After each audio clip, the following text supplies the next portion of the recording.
RPG 그대로의 RPG 불멸의 전사 2. Top level. Everybody says he's the top Terran. And we can see here, TY is such a veteran of Korean Starcraft, playing over 200 games in Pro League. But as I mentioned before, his record 7-6, not really the record that's indicative of how good of a player he is. Yeah, for sure. I definitely agree with you there. He's got some high star quality too, I suppose. Deer is overall ahead of him. It looks like these guys may have played a best of 5 series, perhaps, where Deer has knocked him out. Yep. And I'm actually curious to see what the predictions will be. Yeah, I really want to see this. How many people voted for Deer? 2, okay. Daehyun and Kanata. Daehyun and Kanata. It feels like Kanata wants to go against the grain today. Kanata wants to go against the grain, and also Daehyun was the only person that was right about Super in that ace match against Gumio, so yeah. This really could go any way. Deer versus TY, the highlight match of the night. Let's get in here.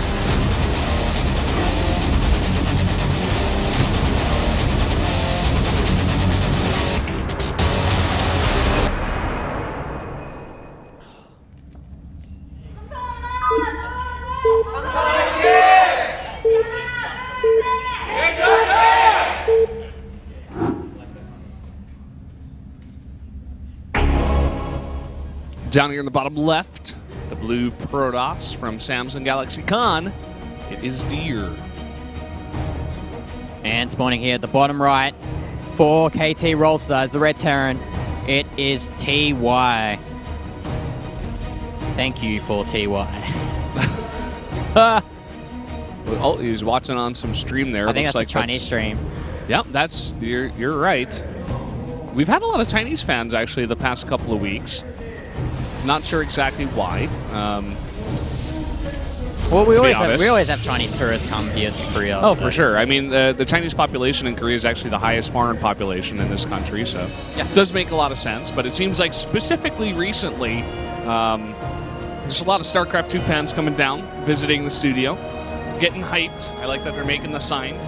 Yeah, I love signs. I love translating when they're in Korean as best as I can. Maybe next year we'll study some Chinese. Yeah. So we can begin to translate these signs. That'll be the last thing I'll learn, honestly. Oh, maybe some kanji.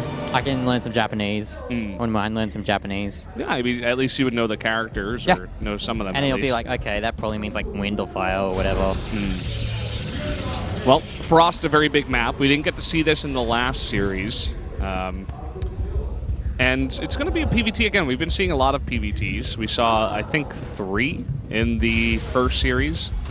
It feels like Frost is the only map in the map pool where we don't really see too many mirrors. Like, as far as I know, we've seen maybe like one Zerg versus Zerg and a couple of Terran versus Terrans, but that's about it. Mostly being Terran versus Zergs and Protoss versus Terrans. So good to see the. I guess it's a testament of how balanced Frost is as a map. Yeah, it really is. Definitely agree with you there. Zergs, we saw Ragnarok have some success on this map. I forget exactly who he took out, but he was looking pretty good on this one. I think he took out Cure? I'm not too sure. Yeah, maybe it was Cure. I think it was a Terran for sure. Yeah, it was a Terran. I remember he had like a hidden base. Oh, and he harassed with the Ultralisk. Oh, maybe it was Innovate. No, Dream. It was Dream. Yeah, there you go. Okay, we solved the puzzle. Yeah, we solved the mystery, guys. Don't have to hit the panic button. As the Nexus of Deer is actually finally up. It's got that mothership core. It looks like it's gonna do some scouting with it. It doesn't want to do a probe scout. And we saw this build here from TY, getting that reacted factory for those Hellions and try and take advantage of a small window of timing where you can do some damage before any gateway units come out that can deal with it. And think about this map. You're not going to be walling the top, right? Well, this YT. person is cheering for YouTube. Not sure YouTube. why. You're not going to be walling the top of the ramp here as Protoss. Yeah. So there's a very wide choke at the natural. Very easy to get your Hellions in, especially if the Mothership Core is out of position. Yeah. This is going to be scouted, I believe. No. Maybe not. They're just very close. Yeah, but there's no way that the 2 Hellions will die to these 2 Adepts. It will happen eventually. It'll just take a while. Let's go TY. KT Rollster. That's a cool Marine. That was a good drawing. Yeah. I give that like a 7.5 out of 10. Here come the Hellions. One gets focused down immediately as the Mothership Core just gets back just in time. But his Reaper's done so much damage here. The depth has been knocked back by the mine. And lots of weak probes going down. Yeah, 6 probes are gone. That's a really nice move here from TY. Yeah, nice bit of harass. And he's just going to loop around and try and take out more probes here. Actually, no, he's just going to knock that probe back. Yeah, knocks one probe, delays that one probe's mining. Early Robotics Bay as well, so we might see Disruptors, we may see Colossus. I'm not too sure, honestly, because I really don't like Disruptor in Protoss versus Terran as a Protoss. Yeah, because, nowadays it's like, oh man. Terrans are so good at splitting, especially at this level. And you're playing against a player like TY, who has probably the second best control behind Maru. Yeah, I would agree. It's like, we see a lot of Disruptor drops too. Like, he already has this Warp Prism out. You get the Warp Prism speed and Disruptors, and you try to get some damage. Sometimes it gets like 6, 7 SCVs, and then they respond to it. They make turrets. That is what he is going to go for, but then eventually that gets shut down, and then you're kind of stuck in this Disruptor tech, and it's so expensive to go into it. Is it really worth it to get like 6 or 7 Marines against a Terran who's got 3 orbitals for a really long time? Like, I'm not so sure, but he is going to go for it regardless. Yeah, Disruptors aren't really a unit that you would consider a core of your army composition. They're there to help assist and do splash damage, but we saw actually in the Code A Stork versus Innovation where Stork went for Colossus instead of the other options that were available for him, because Stork isn't as mechanically sound as the other Protoss players out there, so Colossus is still a viable unit, but I guess in this case, Deer's just going to go for the Disruptors and use them like Reavers in Brood War. Yeah, he's only got 1 in here, not going to overcommit. And it seems like this is purely for harass, as he's already transitioning into getting extra gateways once the blank. Here we go. It's not going to go down, and he gets 7 kills. Oh, wow. Boy. That Disruptor barely gets out with the Warp Prism picking it up. I thought he might have tried to go for the Marines, but I guess he's not. He thinks TY is that good of a player that he's not going to lose those Marines to a Disrupt shot. But it looks like this Disruptor's going to come back, but the Widow might. The hacks there. Oh, he spots it.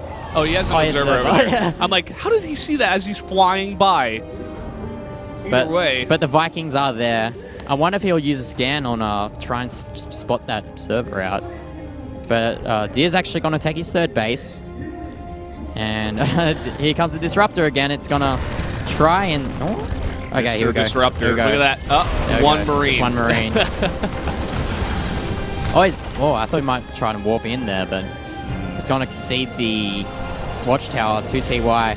TY's got his 3rd base running actually quite comfortably right now. Yeah.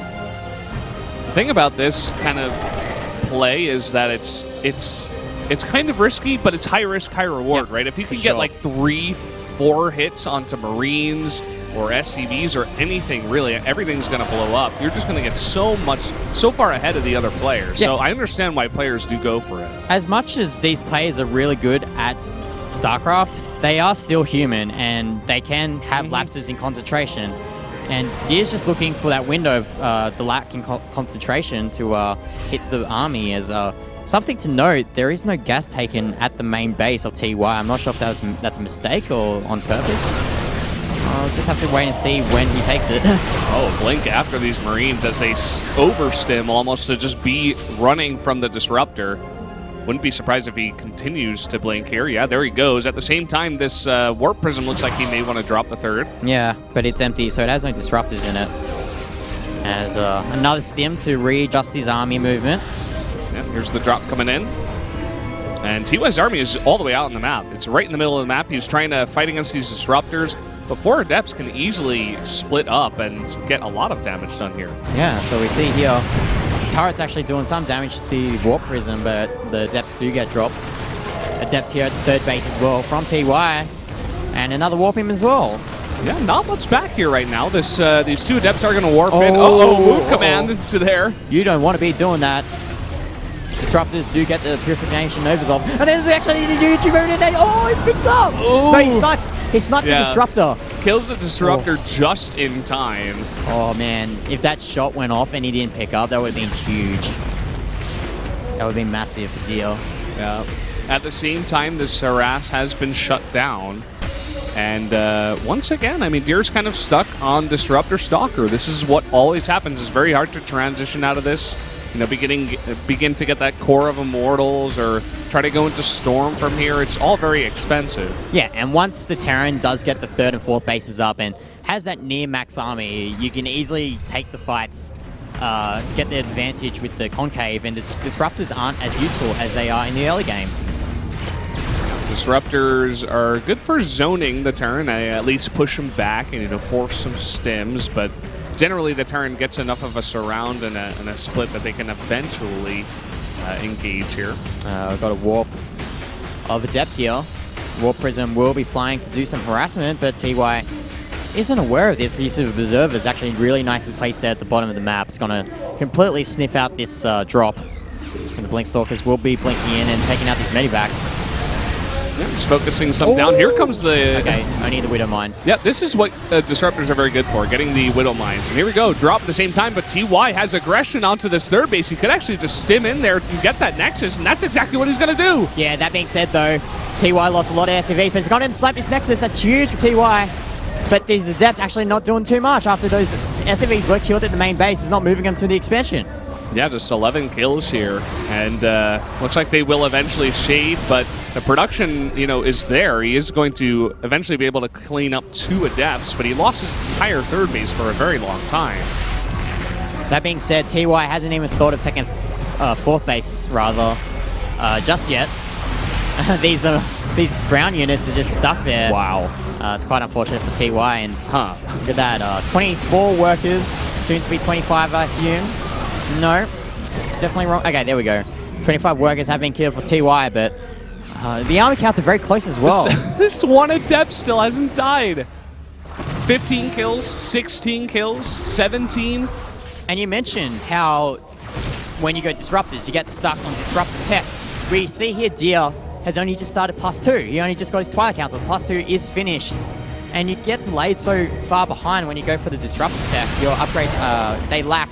And if the Terran is privy enough, they will get ahead on upgrades, and they will demolish your army with the superior upgrades. But we see here just +2 just finishing here for TY. Yeah, so it looks like TY hasn't really committed well. enough. It looks like he does have 2 engineering bays, but he only went for the attack. Which is kind of strange. Does decide to forego the armor for now. Well, I suppose against Disruptors, everything's going to blow up anyway. Well, I did mention that TY still hasn't taken gas in the main base. And I think the reason why he hasn't got the upgrades is because he's just struggling for gas right now. And it's just those little things that could cost you a game. I mean, everybody remembers Game 7 of the GSL Finals, but here we go. Disruptor shots come out. There are the splits. Looks like he gets some, but look at surround. The surround. It's so huge, and now the Disruptors are on cooldown. And what are they going to do? More shots coming out here. He splits against it, moves back. There are a lot more Protoss units, though, joining the fight. Yeah, these Widomones want to get into the action as well. Let's see how much damage they can do as they shoot. The Disruptors are on cooldown. They're just floating around the map. And I think TY... Man. He focuses them all down, and it's only Blink Stalkers now. And that battle's really close, but unfortunately for Dia, didn't get those disrupt shots. And Dia has to run with his tail behind his legs. Has to go back to his mothership core, cry to his mommy, see what damage he can do here. Disruptors coming out, will be able to snipe all the Widow Mines for now, but he's only got 1. Yeah, Steps have been warped in, but TY's picking away at this army. Yeah, TY just trying to pick off as many units as he can without taking damage of his own. But once again, like, I just got to keep going back to the lack of gas at the main base. They could do so much more for TY here, but actually he's just gonna lift off that command center. So he's like, I don't like that gas anyway. He's like, I'll abandon it. It's okay. Looks like here we might see no, okay. Just posturing back and forth here. Deer, he seems like he's thinking about engaging, but very strong bioforce at this point. He's been denied from taking a 4th base from a very long time. He can't exactly float his Nexus over, of course. So it looks like he has cleared out that 4th base location, but TY did spot that. Yeah, and he looks like he's going to loop a bit of his army around to try and snipe that 3rd base again. Okay, so basically the role of these Disruptors now are to just snipe those Widow Mines, because those Widow Mines just hurt if you don't take care of them. But here comes a loop around here from TY. He's distracting this main army, and Deer may notice something's wrong. This is not a very big Protoss or Terran army. Here we go, the big stim in. He has seen it. Trying to snipe that Nexus, and oh, the Stalkers are being blocked by the pylons, and this is going to go down easily. Yeah, that's real unfortunate here, especially considering the fact that Deer has pretty much not his mind out both his bases, but it looks like Deer's trying to push through. Deer's being split apart. He tries to split his army against the two parts of this Terran army. Oh, not paying attention there. Yeah, not paying attention. This is another very big Protoss army trying to push across the map at the same time. Oh, another huge hit on the Disruptors as well, and actually the SFVs are coming out here. Splits there, very nicely done. It looks like Deer's actually on the run as his Disruptors are on cooldown, trying to delay as much as possible. Does join up, and the Disruptor shot. Oh, it looks nice like he pick picks up as well. Oh, that is so huge. And now he's just got it too much. Disruptors all on cooldown, and that should be it. TY, it looks like he has secured this game. Yeah, I mean, that was some sick control here from TY. GG. There you go. TY gets the second win of the night here for KT, saying we are the better team, and we want to get that second place. Yeah. I mean, as you said before, Disruptor Stalker is a very strong composition in the early and mid game, but it restricts your options coming into the late game. And Deer, for such a long time, was stuck on 3 bases. He wasn't even able to secure a 4th at all with how the map works.